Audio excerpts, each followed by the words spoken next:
showing. Okay, so what I'm going to do is I'm just sharing my screen.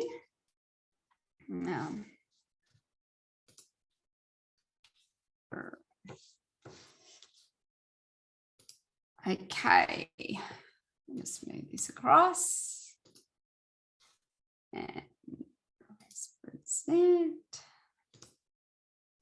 Okay, so thanks for joining us today on More Than a Drop. I really wanted to share this out there in the larger community, especially with anyone who's working with essential oils. I know myself, I've been educating and teaching doTERRA essential oils for the last 7 years. My journey started, and you know, I've never stopped loving my oils. And you know, we obviously all if you're in that space of making your own blends, whether it's for sleep or digestion, or you know, I use them in my cleaning, so forth. And I just wanted to put a different look on how we can utilize our essential oils, and especially from a sustainable perspective as well.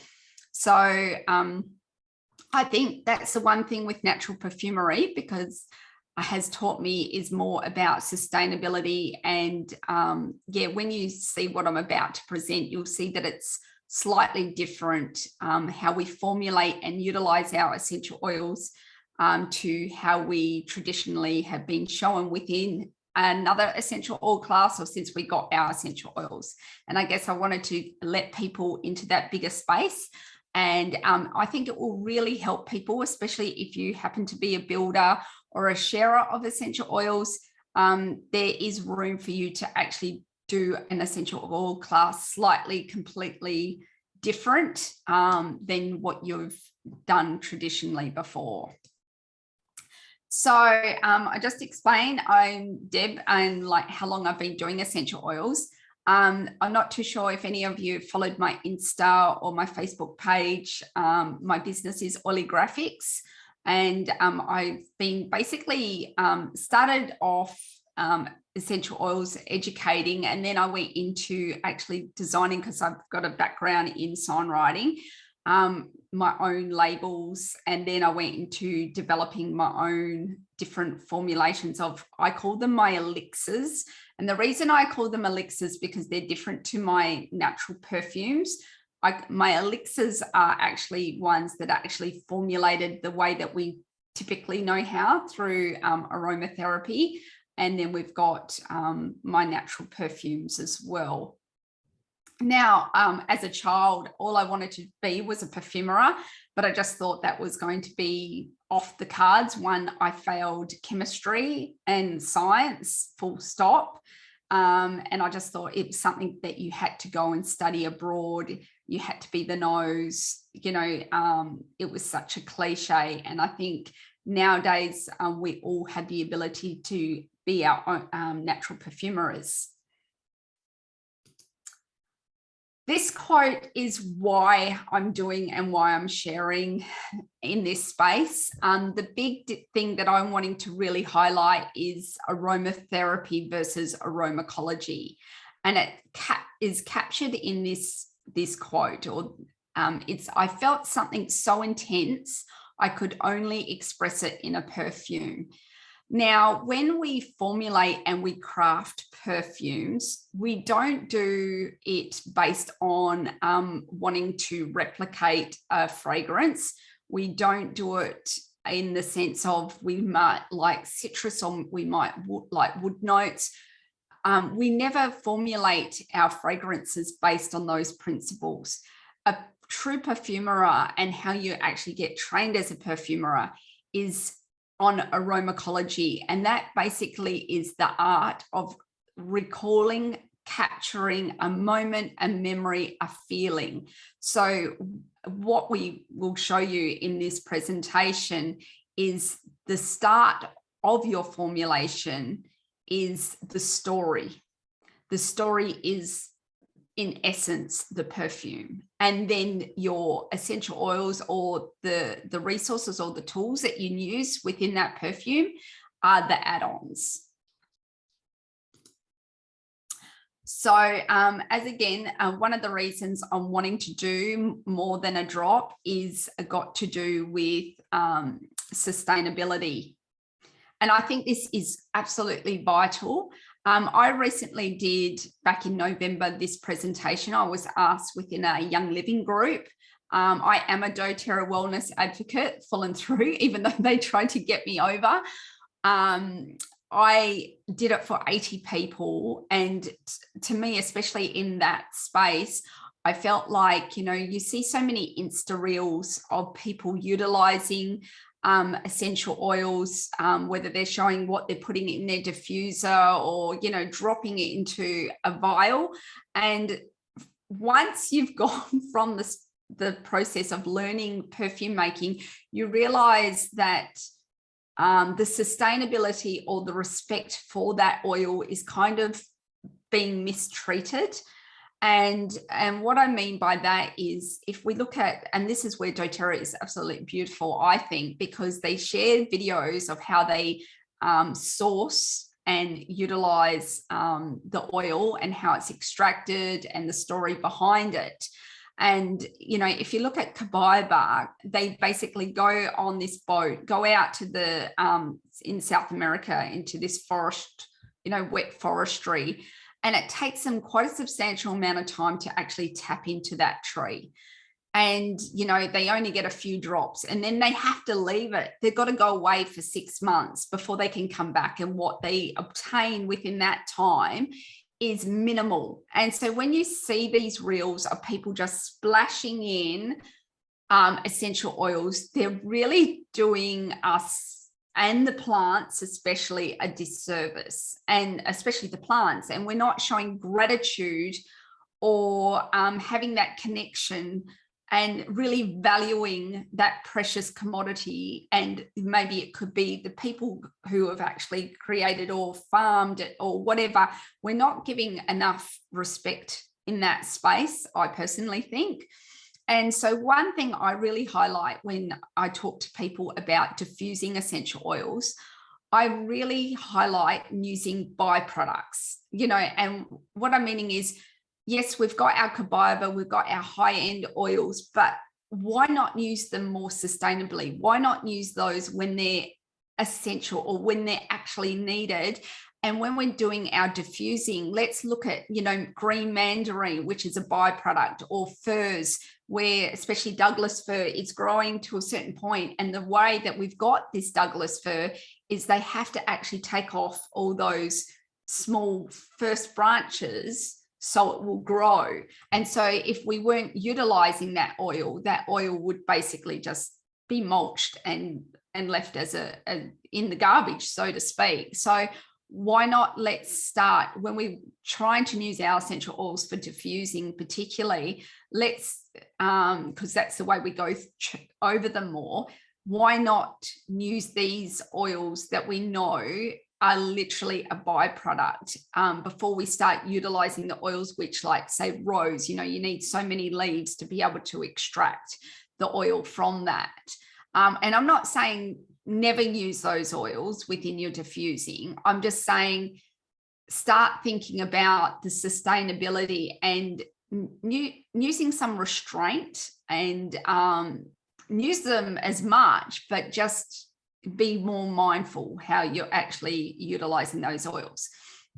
And one thing we get taught within natural perfumery is we have to evaluate every single aroma that we've got.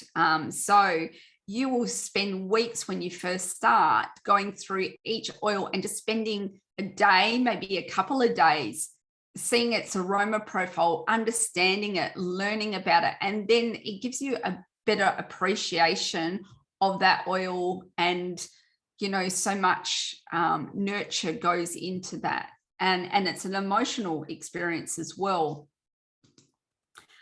So perfume making with essential oils, this is another reason why I've done this. There is a misconception that making natural perfumes is putting a couple of drops of our favorite oil in a roller bottle and blend. And we don't blend the way that, unfortunately, like there's this amazing woman, she has such a good presence, over East, and she does perfume ebooks and everything. But it's when you start learning natural perfumery, you realize that it's bigger than that. And I think sometimes in this space, I think from myself who's got trained, it kind of devalues the art of blending and what is physically required to blend. I wish they would call it something else other than natural perfumery or making a natural perfume, because when you start seeing how perfume is made, it isn't. I don't even know what an alternative name is to call it. I always look at them as elixirs because they're more therapeutically designed. Here's another really cool quote that I absolutely love. I'm just going to move this out of the way. Nothing brings life again, a forgotten memory like a fragrance. So a good example of this, and this is Aromacology again, is every time my husband smells jasmine, he is reminded of his grandmother's house. It's recapturing, it's recalling a memory. And this is the thing I really want to tap on in this place, because a lot of us, if you've done essential oil classes, you've always looked at it from the therapeutic need of the plant.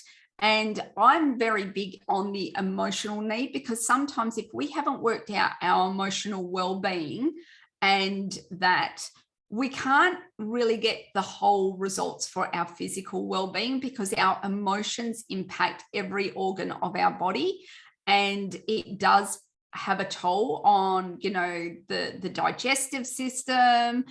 Certain emotions affect certain organs. So there's this interconnection, I believe, with aromacology and emotional well-being. And so if we're creating those good memories to come flooding back and these experiences to come back, we're basically therapeutically helping someone as well. So I really like that. So here's a little way of a visual to describe how a perfumer goes around creating their fragrance.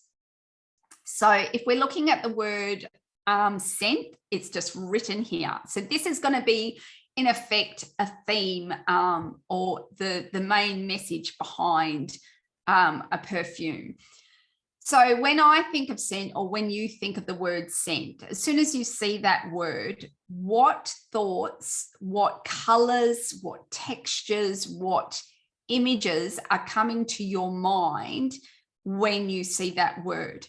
And this little exercise that I'm showing you now is, I think, fundamentally an awesome idea for an essential oil class, because, you know, people do vision boards or whatever. This is what we call a scent design. And that is the premise of natural perfumery. We have to do this design before we can formulate our fragrance. And I think there's such a good space that it's such a good exercise for people emotionally. They're getting their hands on, and having like a scent design essential oil class would be an amazing thing to do. So I'm just going to flip here, and this is like all the things that could come to mind when you think of the word scent. So remember, what you think of scent and what I think of scent could be two different things. So here we go. It could be strong. You're thinking of a really adverse or a strong scent. You could be thinking of a coffee. See, I absolutely love coffee. You could be thinking of that. Or a wet dog, you know, an unpleasant smell, that, or a forest. You could be thinking of a color, you know, you could think in colors. You could think of spices. You could think of words, actual descriptive words. So we always say that when you start off designing your perfume, if you've got this theme or this emotional feeling you're wanting to recall, you write the word, and then you get out pictures, you write words, and you do this whole mind map, in a sense, before you formulate the actual fragrance itself. So then once you've actually done this, and you might find that, let's pick one, say if it's the woodlands, for instance, you would go, okay, where you would dive deeper once you've done the initial one, and you go, what do I smell in that woodland? Where's that woodland from? Is it from north of the equator or south of the equator? You know, what leaves, what, you know, what trees grow, you know, what's the air like? And you really start diving deep into the story of what you're doing. And then you link it to the essential oil or the resources that you use into your perfume. And what I mean by resources, that could be things like hydrosols or absolutes. You know, floral waters can be added to that. You could also start tincturing things to actually then add those additional aromas to your essential oil. Okay, so this is another thing, and I really want to touch upon this. It's going to show you the difference of how we as perfumers study and utilize our essential oils versus how, you know, and I say this because, like, for so many years I had this headspace on, this aromatherapy headspace on.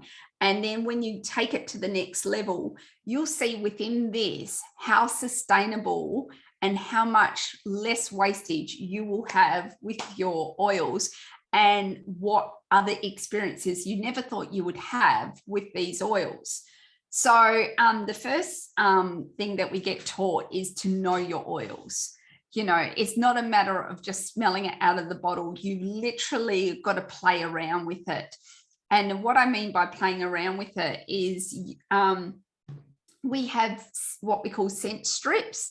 We don't ever smell directly from the bottle, because if you think of, if you like wine, like I do, I live in the Barossa, you open up a bottle of wine for the first time and all the volatility comes to the surface. So you're getting all the alcohol. It's almost like you're getting even the whole top notes of that aroma, that you're not really truly smelling what it actually smells like. And you don't even know by that initial smell what it's going to smell like after you've used it. So what I mean by that is you can make up a blend yourself, and then you go a month later and you go to wear that blend and you're going, oh my goodness, this smells absolutely nothing like what it smelled like when I crafted it to begin with.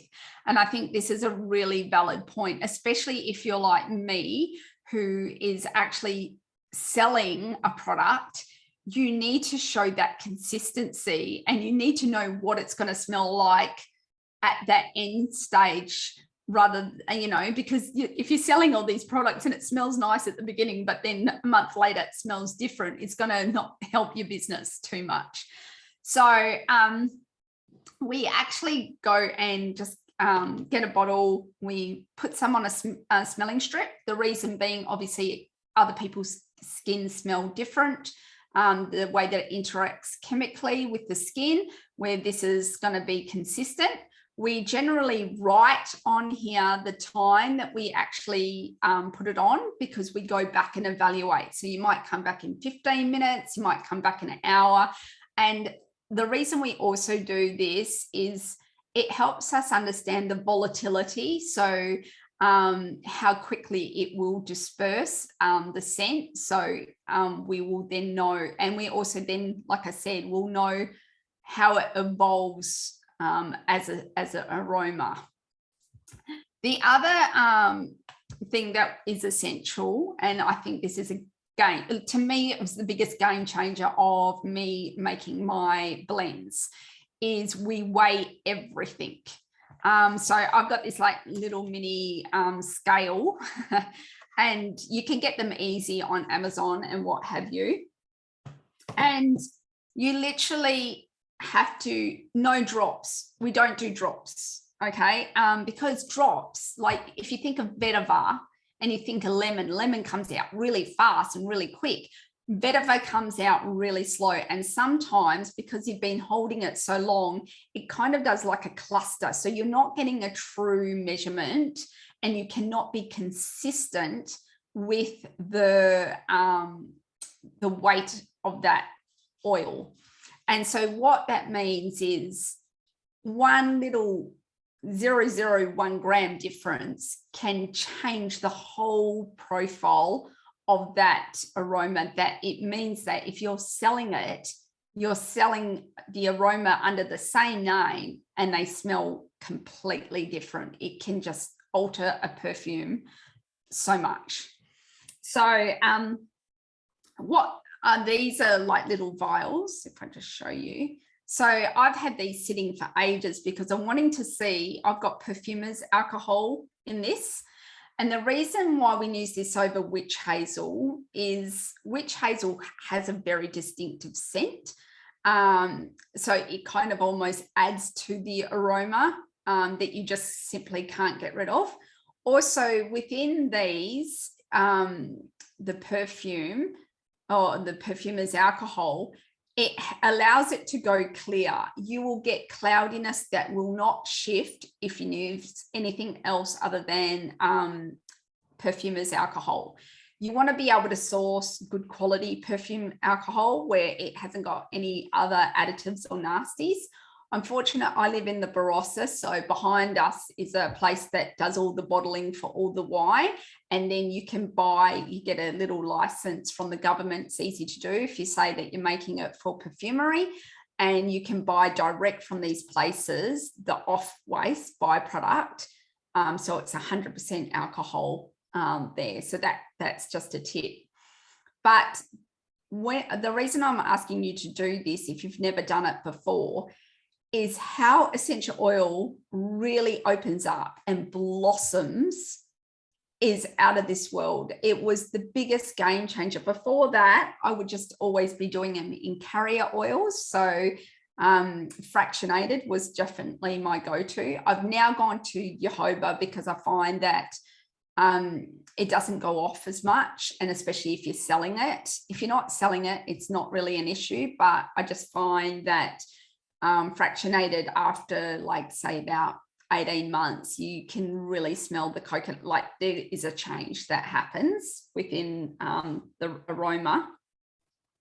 But the reason why you want to do this is the essential oil just drops into the carrier oil, and so you're not getting the actual aroma to really open up.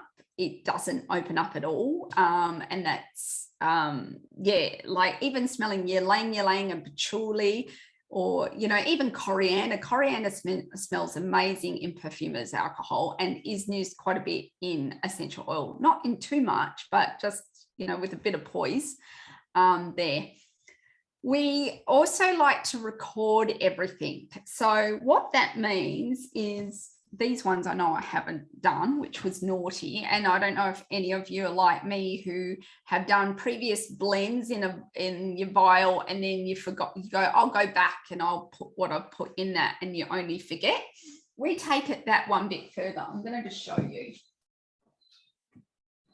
So this is here, I've put, it says lavender, it's got doTERRA. I've actually put the date off the lavender essential oil that I've got, and I've put the serial number. Now, the reason for that is, I don't know if you've had a bottle of, like, I know I've had a bottle of peppermint, and then I've had another bottle of peppermint, and it smells completely different to that first peppermint. And it's a bit like a wine. You can have a 2019 and a 2020 wine. They come from the same area, but the chemical composition is very different.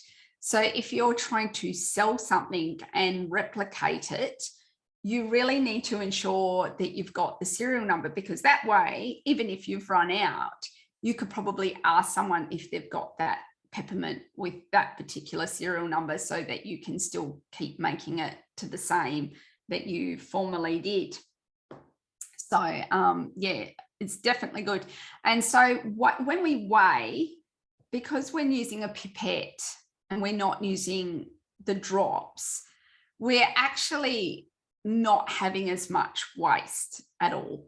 And when we evaluate, even from an evaluation point, if we start making little vials with each essential oil in a bit of perfumer's alcohol, you're having a play with that much rather than wasting and putting some in a dropper bottle and then going, I don't like the smell of that, and then almost waste that oil. So having these always around, labeled with every single essential oil that you've got, even just if you're not going to use perfumer's alcohol, it's a good way of retaining your oils and playing with them bit by bit to formulate your fragrance.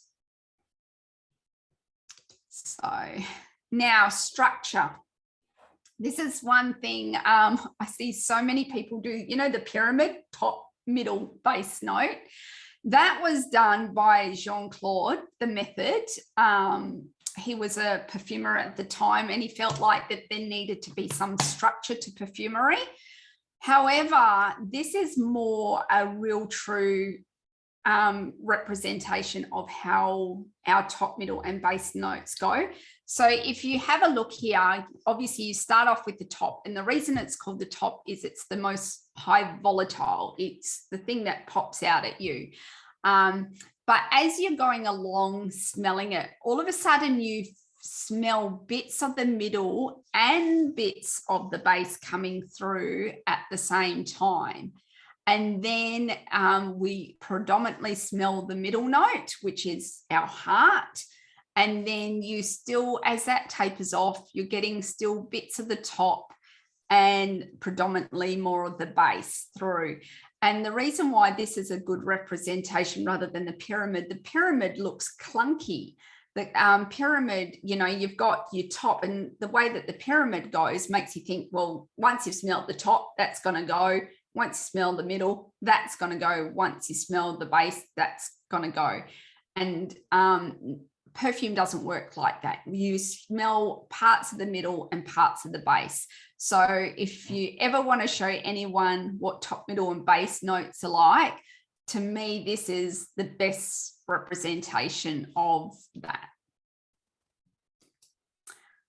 So accords. Now, this is what sets natural perfumery apart versus blending for therapeutic benefit.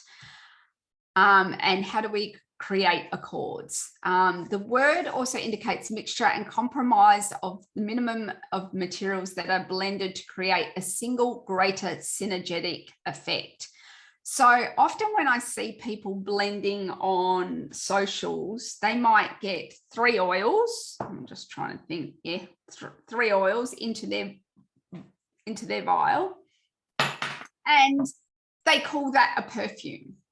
However, a true perfume is made up of at least 9 accords. And what an accord is, you can either have a vertical or a horizontal accord. And we, within the therapeutic space, we generally use vertical accords.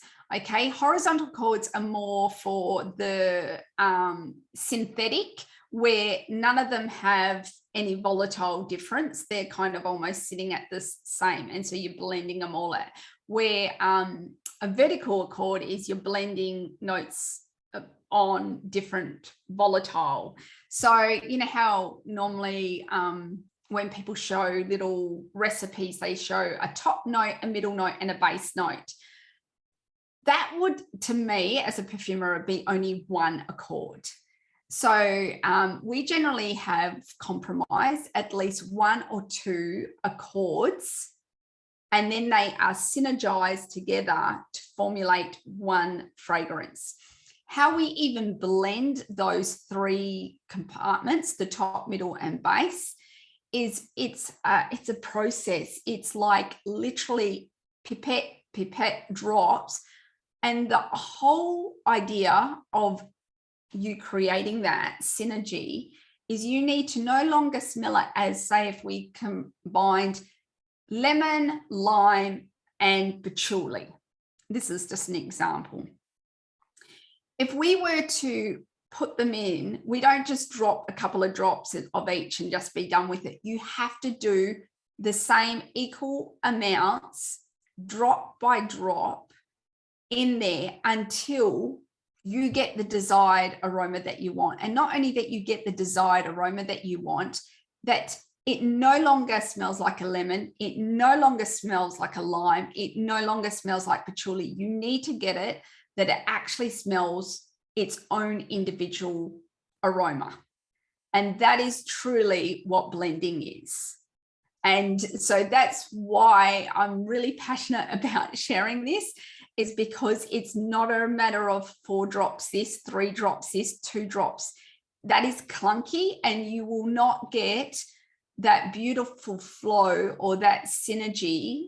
You might use equally as amount of drops that that recipe has, but it's the way that you've actually crafted it one bit by one bit by one bit until you go, that's it, that's what I'm wanting. And then you put that aside.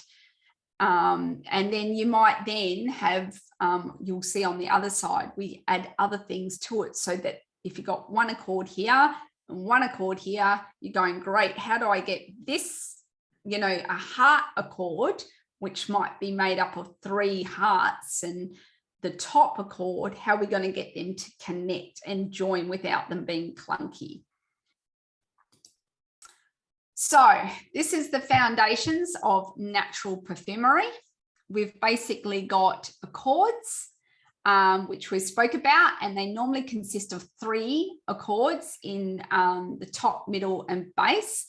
So, but you can have 2. And what I mean by that is, say I might have a lemon and lime and petitgrain mixed together.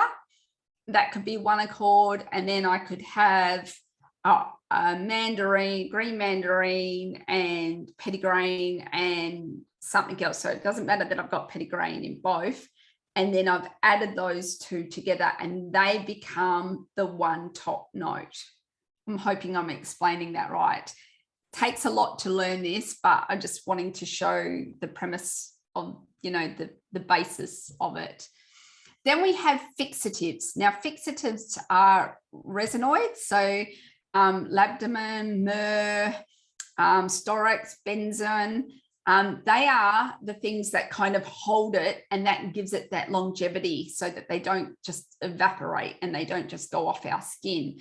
So a really cool way of doing that, I've included some resources at the end, is, and that's where perfume alcohol comes really in play, because if you buy the resin in its hard form and then you put it in a bit of natural perfumer's alcohol, you can get it to be fluid, and then you can add that to your fragrance. And conjunctors, they're also called joiners. So that's what I was talking about, where you're wanting to get all your top accords and your middle and your base to kind of all join together. Often bergamot is what we call a conjunctor or a join accord. Another one is like, and this is, I have to talk about this, and one of the reasons how I managed to talk within the Young Living space, when you're making perfume, you can't just have one lavender. I'm just going to put it out there. So when you're starting to use essential oils for fragrance, you're still wanting to purchase them from people who have sourced sustainably and with quality in mind, but you're not looking at it from a therapeutic use. And not only that, is you're creating it for fragrance and fragrance alone. So you might want to, for one of your accords, blend 3 lavenders together to make that individual lavender smell. You can't just go away with 1 lavender, and I'll tell you why.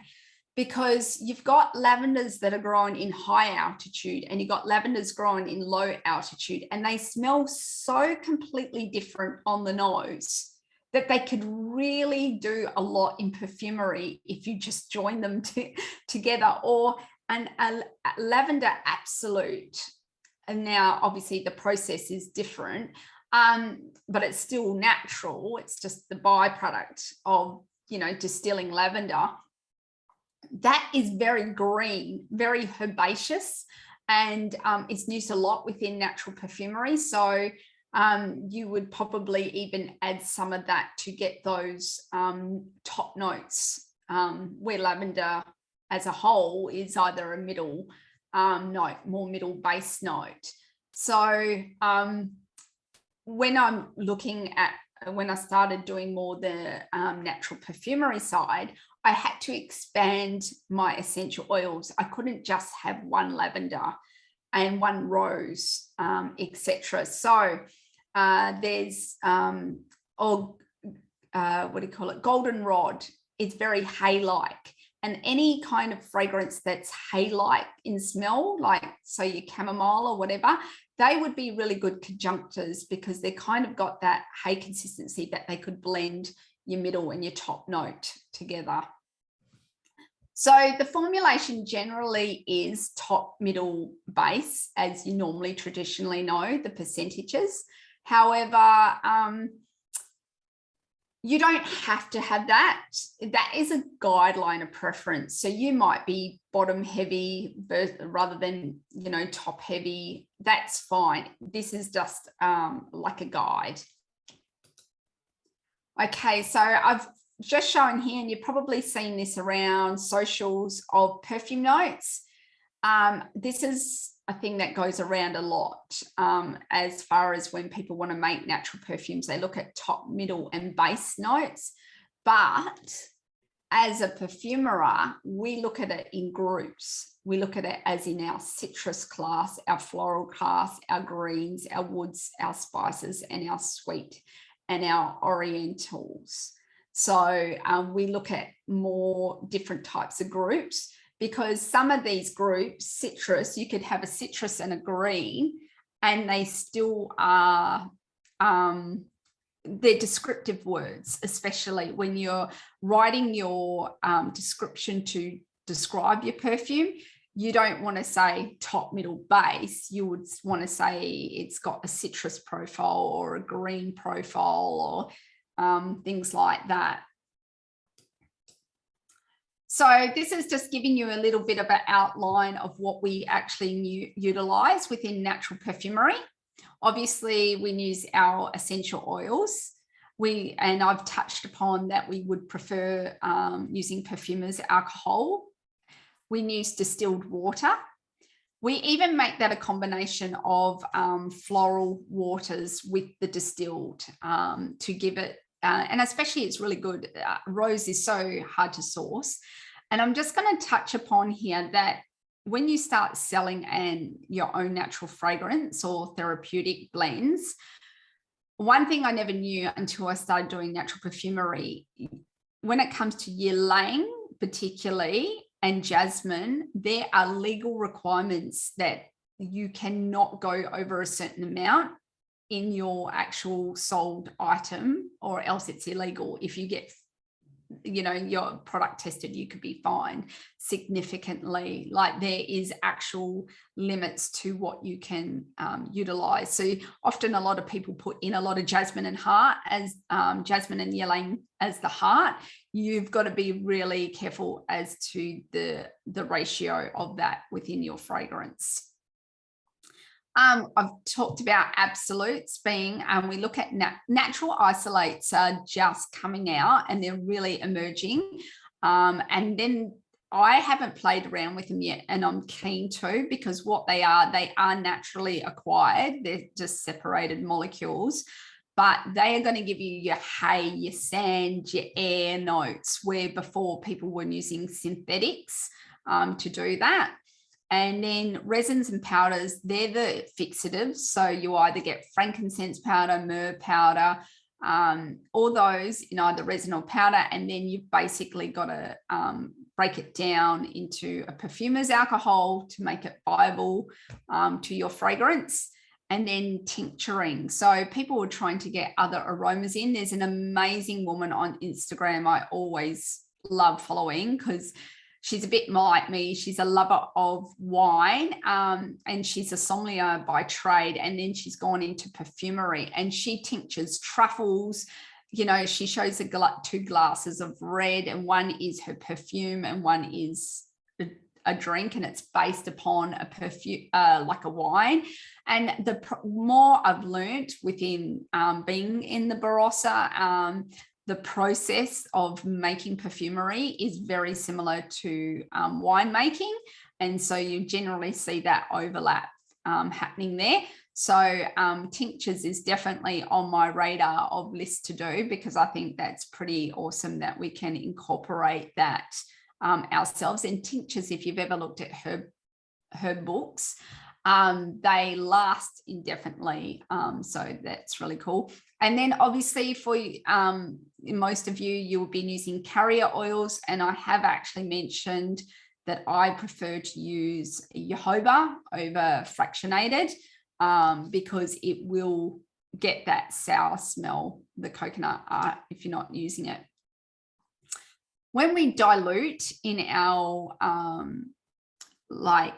we do like a mock, like these little vials, with all our essential oils, we generally dilute at 10% in the vials.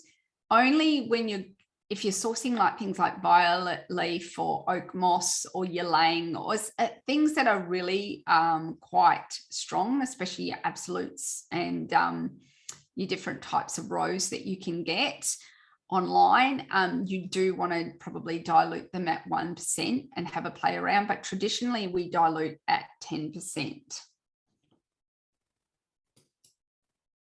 So I've just included on here like a premise of, just your 10 ml oil base roller, your perfume balm and your eau de toilette, just so you know the ratios if you're trying to work it out. I'm just going to get, it's up here. I run perfume making workshops here in the Barossa, and I always would give people, I've laminated and I've done this little cheat sheet. So if you're wanting a copy of the cheat sheet, I can send it PDF. It's just $7 for it, but I use it all the time to lean on because I've laminated it myself. And at least when I'm going to create my perfumes, especially when I was first starting out, I had everything that I needed to know there right on hand. And obviously it acts as a protector for the surface. Okay, so tools that I use. Obviously I've mentioned pipettes we use beakers. There's really good science labs, you can get them really cheap. These are really good for crafting your fragrance in and weighing on your scales. The scales have to be at 0.001 grams, so a jeweler's scale, not the scales that you see at Kmart or that. Like I mentioned, the vials, got to get some of these vials. These are really good for, like I said, when you're first starting out, going through every one of your essential oils and diluting a bit and having a play, and you'll be like me, it will be like experiencing your oils all over again. It's quite profound. And sometimes I love just opening them up because yeah, and just seeing how they evolve, because it's like almost like a kombucha, I guess, you're just waiting for the right time for you going, you know what, it's right how I want it to be. And then if you put a date that you've actually on your little thing that you've actually made it, you know how long it's sat for or how long you need it to sit before actually utilizing it too. Stirring rods, that's especially if you've got resin and you're trying to break it down, or if you're making like I have a nappy spray or a essential spray where I'm combining aloe vera gel to my fragrances, etc. You need stirring rods, and these are easily sourced on Amazon, eBay, what we call testing strips. I can't emphasize enough to start not smelling directly out of the bottle, like it's such a habit to do. If you're going to do it anywhere, put it on your skin and smell it. Do not smell directly from the bottle, because you will never really understand how that aroma works or what it truly smells like. yeah, and that's something I want to emphasize, because it's something I had to get out of the habit of doing. And since I've done that, I've really, you know, some aromas that you go, oh my goodness, that's strong, or I don't like that. But you've got to actually put it on the skin, or put it and let it sit and go, oh, well, actually, that's quite pleasant. I've just got some resources here. So we've got our absolutes, hydrosols, and specialty oils. They're the ones where I get my Damascus rose from, because you want different ones, or there's different, like you can get aged patchouli. It's really good. I also like them because, you know, I must admit, natural perfumery is becoming a bit expensive. So they even have, I think that's the one that they've even got Afterpay. So if I'm going to splurge, my husband doesn't get too worried because he only sees it in stages. Raw materials, New Direction. However, I also like Sydney Solvents. I think not Sydney Solvents. What is it? Sydney Essential Oil Company.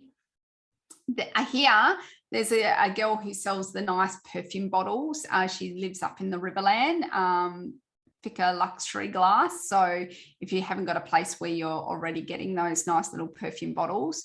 And I'm just letting you know, I've studied under Karen Gilbert. She's in the UK. She's actually written a book on perfumery. And she has like even like little scent design classes and other things. So I just thought I'd share that. So I'm just going to stop sharing the screen. Okay, so I'm hoping you got something out of that, or you've seen something slightly different that you didn't know before, or made you think a little bit more and going, oh, you know, and maybe thinking, oh, I'd like to try that, you know, whether it's just like no longer sniffing out straight out of the bottle, who knows. But what I'm hoping you can do, let's hold on. My screen's gone weird. Yeah, so oh, yeah, great. I'm glad you learned so much. Yeah, I got to say, when I did this for the Young Living group, when actually Sula from the Broth Bar in New South Wales, she asked me to do this for her Young Living team. And I couldn't believe it when 80 people went online. And I'm still getting texts from people in regards to this presentation that I actually did. But I just, especially because I'm in the doTERRA space, I have been for 7 years. And it doesn't matter what essential oil company you're with. I think this is something to take away from and learn, especially the sustainable. I can't emphasize enough. I'm thankful for studying natural perfumery, because it's let me know how to be more mindful. 8 years. Yeah. So, what would you think would be the one thing that you took away the most from today? I'd be curious. I thought I had a poll here because I wanted people to tell me what was the one highlight for them that they got from the class, and if they would recommend the class. And I just need your email address sent. So if you're wanting to get a copy of the recording still, that you actually get that as well. But I'd love to know if there was just one thing that really stood out that you learnt. For me, it was accord making. I used to do all elixir type. Yeah. So shall I speak? I can put my I have probably enjoyed the storying behind it, and then matching to scent, to memory. That's how I use my oils initially. I had a pretty divine experience. I smelt the aroma of Christ when I was a child, and every couple of years I would sit and dwell and try to remember those aromas. And I only ever grew up with wood around me or cinnamon around me, so I couldn't describe the things that were in it. But when I got doTERRA, I was all over the frankincense, the myrrh, and all the things that made this aroma. And I tried to put it together gave a bit to a friend in Ballarat because she was with me as a kid, and she went, "Yep, you're pretty spot on." And so from there, I've always wanted to do the perfume classes, which I've done with the perfumers alcohol. The water version. Then I started just deflecting and trying to use a bit of vodka, and that didn't really help. It sort of made it more of an eau de toilette. And then, it's just been an ongoing experiment, and I've always loved the chemistry side of things too. So it's really been a informational session today. It's made my chemistry brain boggle. And like I said, I failed science. In fact, I've married. Do you know what's funny is I got F every single year of school in science. So when I was younger, I wanted to be a perfumer, but I thought they always used to tell you have to have science. So I just kind of pushed it aside, right? But my best friend, my husband, they're all science, like they've got backgrounds and in science. I didn't, but he's like, got more bio, not chemistry kind of thing. But it's just interesting that I think it's the way that we learn, I kind of gravitated to science without it being in a textbook format, if that makes like not the most practical way.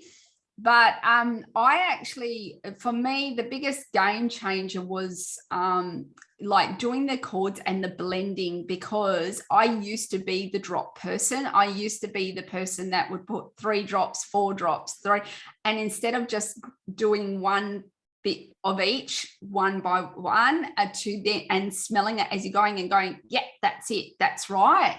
And I think that's just something I want to put out there to people. I can't understand how you can achieve anything doing 4 drops at a time and then 3 drops of something else. You've just wasted something that's just not gone the direction you thought it should. Yeah, it is. And not just that, because I see so many reels, and there is a really good influencer within doTERRA who does these beautiful looking perfume ebooks. And it's just like, I just, how can I put it? It's especially when you start looking at the sustainability side and the waste that I used to waste so much of those oils. It makes me cringe now. And I'm just like going, look, if anyone could just learn to just do drop by drop, and just smell along the way, I'll be a happy person.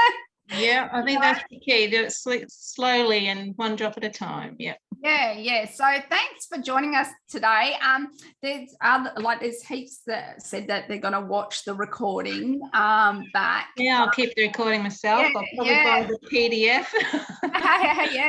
So but I just think there needs to be more in this space. And that's what I'm saying. If you're doing oil classes, I think a scent design class and getting people to connect with their emotions. Yes. Yeah, I've done those a few times. People love it.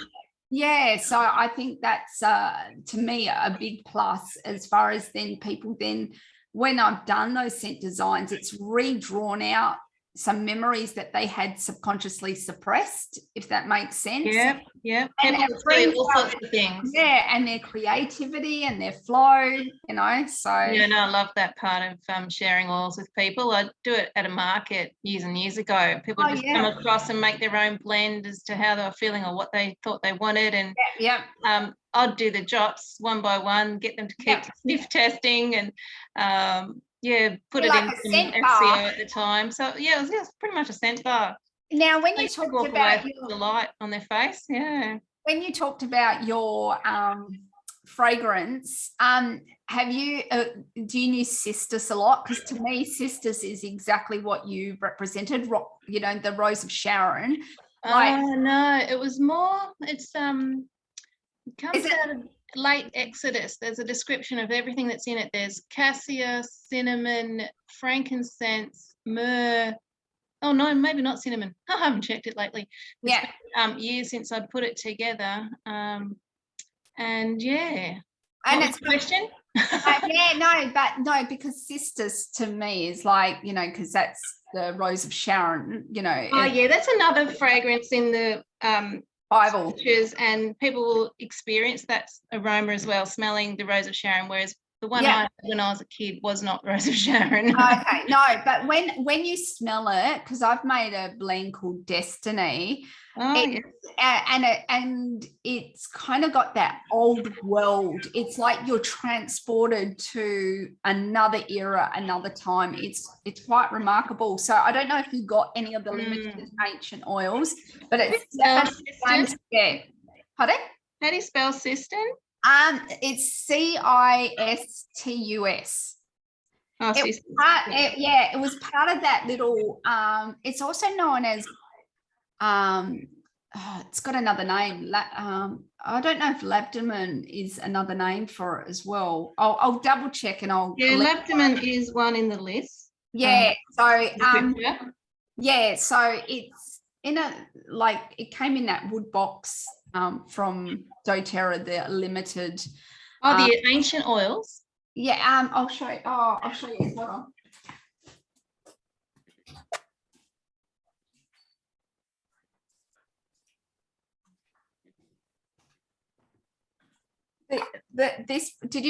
Have you got the limited one? Has it got a name to the collection?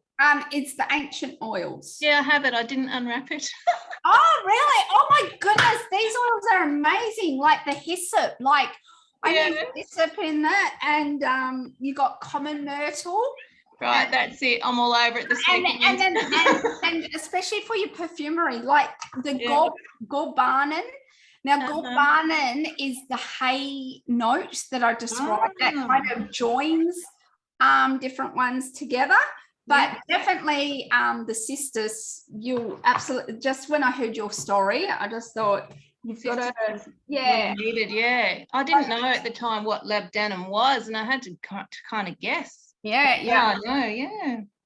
So let us know when you get back. I'd be curious to see what you think of the cistus. We'll have to launch some classes around the ancient oil set now. Yeah, definitely. Perfume making. Yeah, well, thanks very much for joining today. Thanks, Deb. It really struck a chord with me. It's awesome. Thank you for your information. Amazing. And I love your passion and dedication to the whole subject. Thank you. If you share just like a review on my page, that would be really good. So then others might just, watch, because I just feel like it's neglected in this space. People just see it from a therapeutic point of view, essential oils. I just think, let's get other people seeing sustainability and opening up their emotions and recalling memories and, playing with the oils more. Exactly. It's what we need. Thanks very, very much. All right. No, bye. Bye.